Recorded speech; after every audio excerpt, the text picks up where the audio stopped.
पहिल्यांदा सर्वांना गुरुपौर्णिमेच्या हार्दिक हार्दिक शुभेच्छा. तर गुरुपौर्णिमा असल्या कारणाने ना आमच्या इकडची सगळी मंडळी शिर्डीला साईबाबांचं दर्शन घेण्यासाठी जाती.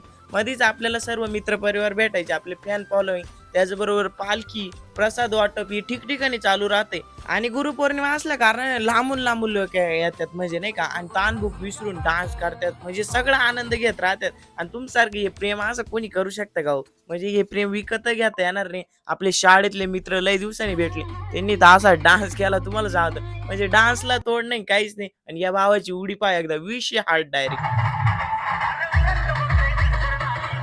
बाबांच्या नगरीमध्ये आल्यानंतर एकदम भारी वाटलं नाही का. मग म्हणलं बारीला लागू, ते आधी ना मोबाईलला आता लॉकरला, कारण मोबाईल अलाउड नाही पुढं. मग बाबांचं दर्शन घेतलं बारीला लागून. आणि एवढेच जरा गर्दी कमीच होती हो, त्यामुळे लवकर दर्शन झाले नाही का. आणि इकडे ना बाबांची अशी मोठी मूर्ती उभारलेली, एकदम मन मोहून जाते. आमच्या गावचे पोलीस पाटील भेटले, सर्व मित्रांना भेटून एकदम भारी वाटलं नाही का.